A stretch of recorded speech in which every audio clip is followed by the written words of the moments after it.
Yo, yo, yo, welcome back to the Further Your Lifestyle podcast, conversations on lifestyle, passions, and hustles. My name's Chris Furlong.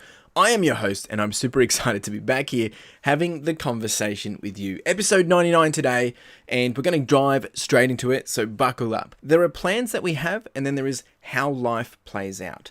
And I know this is relatable to everyone because how many times have you thought about, this is what, I want to be doing, or you set some expectations of how you expect things to go, and then it doesn't play out how you expect it, right?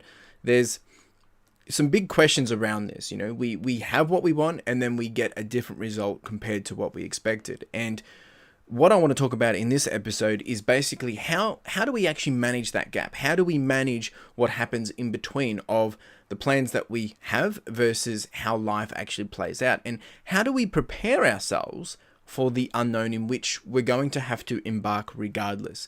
Things will go not as planned and things will change, sometimes for the better, but sometimes for the worse as well. And that's what we're talking about today. These are all very valid questions and very, very valid things that we need to be considering. And that is today's topic. Not everything will go according to plan. So how do we handle this? When I think about this, how do we go about handling these kind of things, there are two immediate reactions that I guess come to mind. One, we can never ever really be prepared for everything. It's impossible, right? There's no way that we could know all the alternatives or different paths that we could take.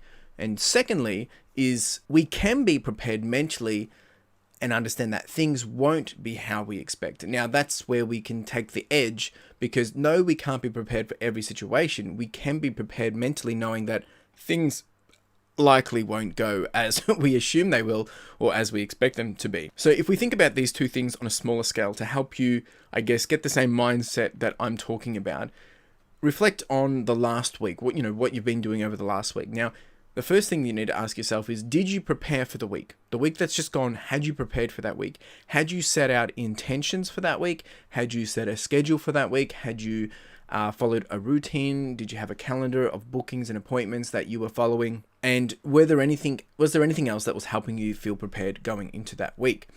And then the second thing to ask yourself is, well, how did the week actually go? Were there distractions? Were there things that, took you aside? Were there things that took more time? Were there side quests that, jumped up out of nowhere? Were there things that happened out of your control? And I guarantee you've probably said yes to at least one of those things.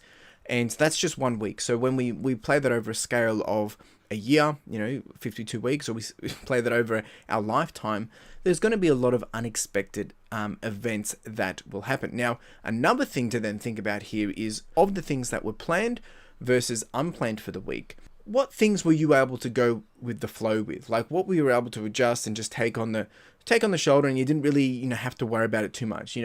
There'll be things there which, yes, things popped up you weren't expecting, but you're able to manage it and just handle it and get it dealt with, right? But then there would have been things that kind of took you out of your comfort zone and kind of stressed you out, or it might have made you feel, that you were out of control, and it probably rose a bit of stress into you. So do a bit of comparison around that. And the whole point of this is, as you can see, there are always going to be hiccups, and there is always going to be challenges.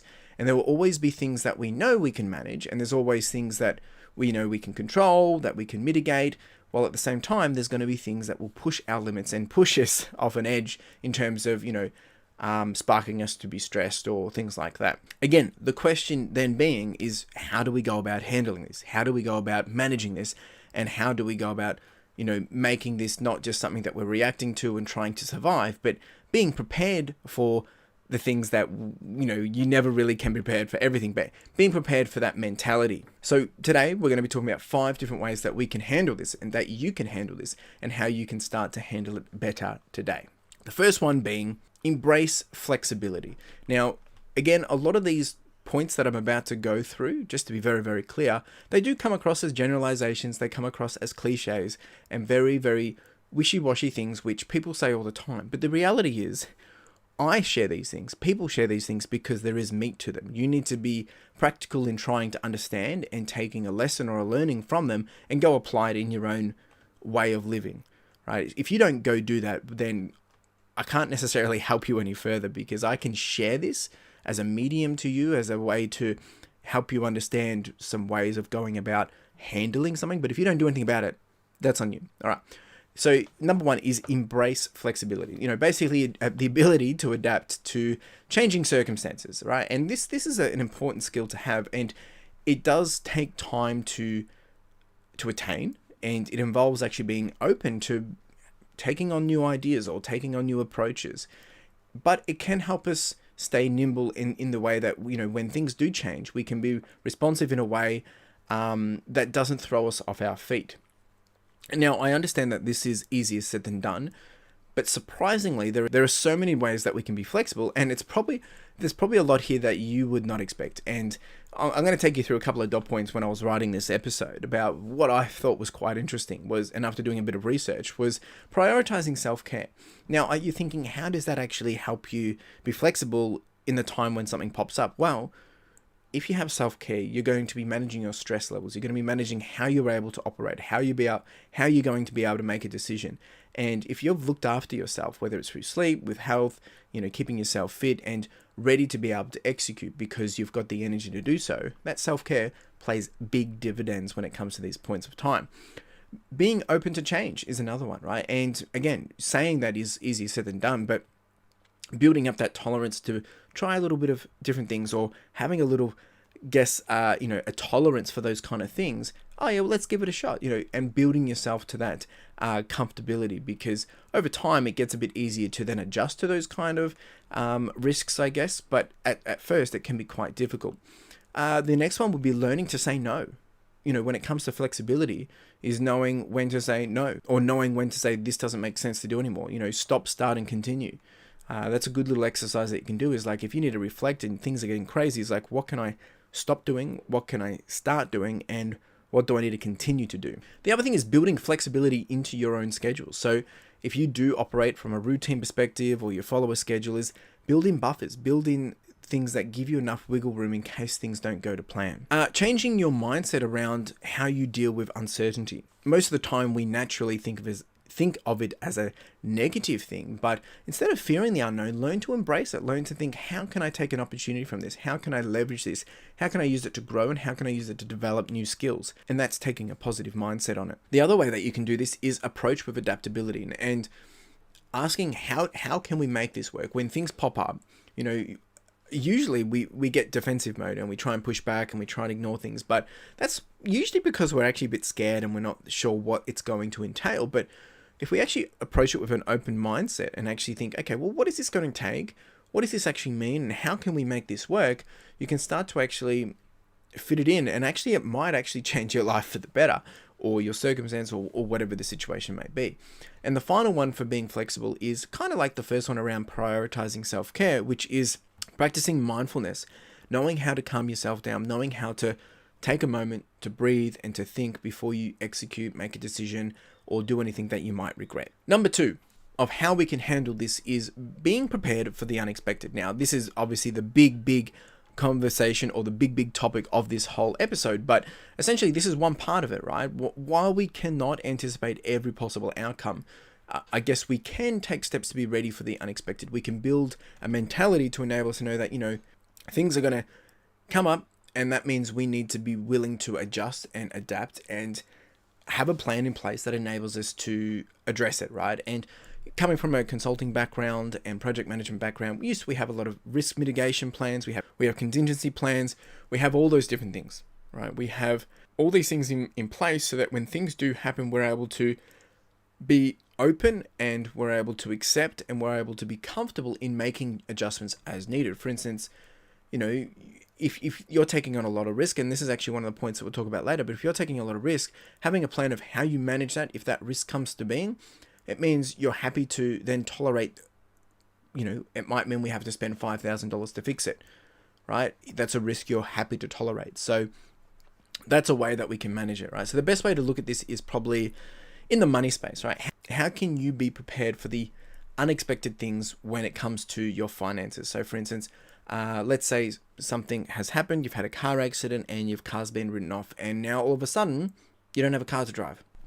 However, if you had an emergency fund that you've been putting money aside to on a regular basis, when this crisis or an unexpected event occurs, you've got the money there ready to go. You can use it. You've been putting it away for that rainy day, and it's not going to impact your day-to-day living. And essentially, it means this way you have a buffer and I guess a bit of a moat, and it will help keep you afloat. Doing a bit of rhyming here. Afloat when things get a little fluffy. And I guess the same principles apply to other areas of life. So having an emergency plan when things, especially here in Australia, we have, we have a lot of bushfires, especially in summer, so we need to have fire plans and contingency plans.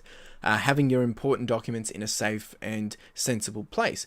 But there's plenty of other ways that this might occur, or other ways this may include, which is developing a growth mindset, believing that you can adapt and grow from challenges rather than running from them, right? Very, very similar to some of the stuff we've already been talking about, but also building support systems, right? How we can be prepared for the unexpected is building some support systems around us, meaning who are the people that we can rely on? What are the systems and processes that we have in place that keep things moving? But people is the key one, having someone that you can lean on for support, for advice and encouragement. Another way is having plan Bs in place for when things, aren't going to go to plan. We know how to then take the next step. There's a really good book called Your Next 5 Moves. And this book, and I'll put all those details down in the description below. And that means that, like, if you're going into, it's more about business, but if you're going to go make a business deal, having a few little understandings of, like, okay, if they accept this, how do I execute? If they come back and they, they want me to pay more or something, or they want to pay less, how am I going to, come back at them with a counter offer? Or if they decline my offer, what is my next step forward, right? So having some things built into play, so that way you're not just getting to your result or getting to your situation and then it doesn't go as planned and then you're kind of stuck. And then you stop and you give up and you think, that's it, didn't work, so I'm going to stop. Look, that might be the plan B, is it means if it doesn't work out, you're not going to continue. But having that expectation up front, it makes it a lot more easier to digest and manage. The next one is also managing stress, right? When it comes to this kind of principle around, preparing for the unexpected. When we are managing our stress levels, when we're managing how stress will occur, developing these approaches, I guess, it enables us to move quickly and swiftly when things do arise. Last thing you want is stress taking over and then you're not able to think clearly. And very similar to this is letting go, especially letting go of things that you cannot control. Right? A lot of the time, there's going to be two types of unexpected events. It's going to be things that you can address, things that you can control, and things that you can't. If it's something that you can't control, like for instance, when COVID happened, there was a lot of things there which we couldn't do, we couldn't handle it. Like we couldn't take it into our own hands and change the circumstances. We had to just ride it out. Out of your control, so how do you continue to move forward without being able to address those things, but controlling the things that you can? Another way that we can handle all this is staying calm and staying focused. I know this in my own experience, but it's very easy to get overwhelmed and anxious when things don't go to plan. But if we can find a way of how we can stay calm or how we can stay focused, it's going to enable you to think more clearly and to make better decisions when the time comes. Now, you need to find a way of how you can execute this. This will be different for everyone. Everyone has a different way of how they stay calm and how they can regain focus. For me, like for instance, I love to go for a run. If I need to cool off, if I need to take a chill pill, I can go for a run and it calms me down and it gets me focused. So with the same mentality, I think we need to think about what are some of the ways that we can do this. It might mean going through an exercise of deep breathing. It might mean going to be able to go to a safe place where you can think. It might mean finding ways of how we can chill out. But some of the ones that I think we neglect the most is, having sleep habits, really good sleep habits, making sure that's blocked out, but also understanding and prioritizing tasks, knowing how to work your day in the right way so that you're not so stressed. And it also means taking breaks. It means writing things down and clearing the head, journaling. But sometimes it could be as simple as just having some music to listen to, or where your environment is that you're operating from and who you're surrounding yourself with. Another point on how we can handle this is seeking out new information.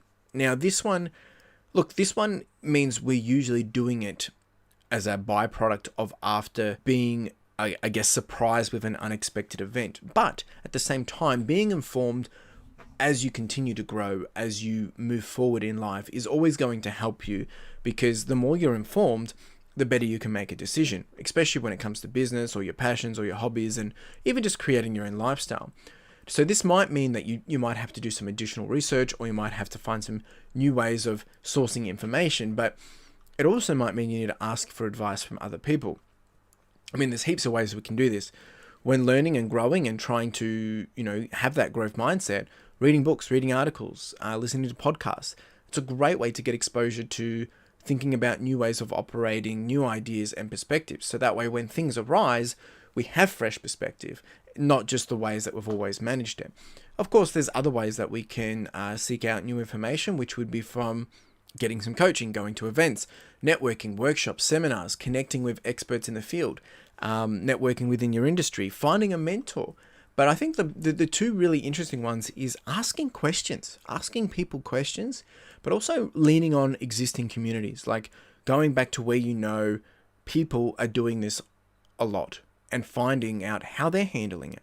So a good example of this might be like if you're about to start a business, you could go ask a community of people, of like-minded, business-minded people, and say, when you started, what are some of the things you wish you knew? And that way, all of a sudden, you now know 5 things that you need to be mindful of and not have to then go out and have to experience up front. You can find ways to mitigate them in advance. Now, another way that we can handle all this is being willing to take risks. Now, I alluded to this one a bit earlier and I already started to talk about it, but sometimes when we need to adapt or we're going into new circumstances or changing circumstances, it does require us to step outside of our comfort zone. Most of the time it will. And this might actually mean we have to be willing to try something new, and it might mean that we have to be willing to take on a calculated risk. Calculated risk being the key word here, or keywords, but also being willing to make some difficult decisions.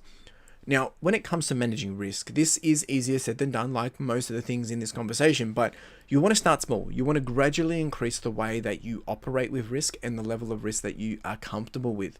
You don't want to say, I'm happy to, invest $200,000 if you've never invested $100 in your life, right? Because you won't understand the process, you won't understand how it works, and you'll soon realize that it's not as easy as it looks. But if you're comfortable with that, then by all means, you can do that. You can do your research. You can understand what's at play. And I like to do this, running some numbers, checking yourself, seeing what makes sense, some pros and cons. There's so many different ways that you can assess risks and decisions that you need to make. The next thing that we can do with this is creating a plan on how you want to manage and mitigate that risk. Now, as I said before, a bit earlier, is having a background in project management. When we needed to go in and let's say that, we had a budget of $1 million and we're building out a system, and we know that there could be some third-party integrations that come up, or third-party things that are kind of out of our control, or maybe there's government decisions that need to be made that will impact our project. So we had to create a plan knowing that, well, we need to do this, and we're going to assume that this might happen or might not. Now, if it does happen, it's a risk we're willing to take, knowing that we might have to spend an extra 30 days or an extra $30,000 or whatever it may be to manage that risk. And it's a risk we're willing to take because we're trying to move forward regardless, right? So having a plan in place enables you to move forward and understand how are you going to address it when it arises, opposed to just trying to figure it out when you get there.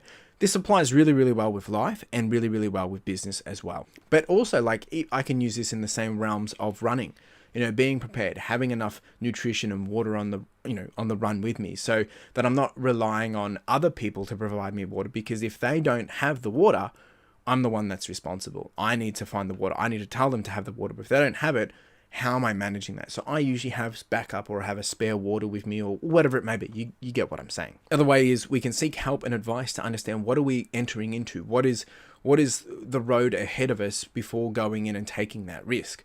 We can also have the mindset and expectation that we may fail. This might not go as planned. And that's the risk we're willing to take.